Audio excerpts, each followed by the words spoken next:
It's day 6 and you're almost at the finish line. And today, it might be your wow moment.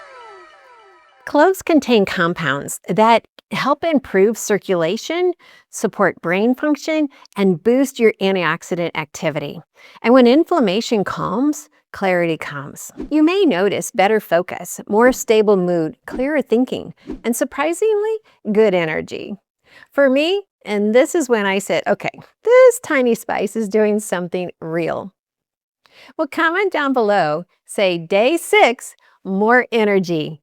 And tomorrow we finalize your results. You do not want to miss day 7. If you haven't already checked out my book, Satisfied, Baking with Whole Grain Goodness, this is a book that is definitely a perfect gift for anyone who's getting started freshly milling grain.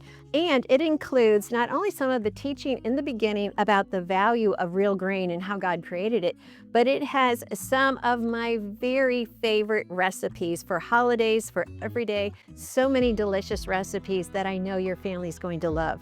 So yes, it does have the basic bread recipe, but it has many more recipes so you can extend your idea of baking with a lot of good recipes. Please check out Satisfied, Baking with Whole Grain Goodness.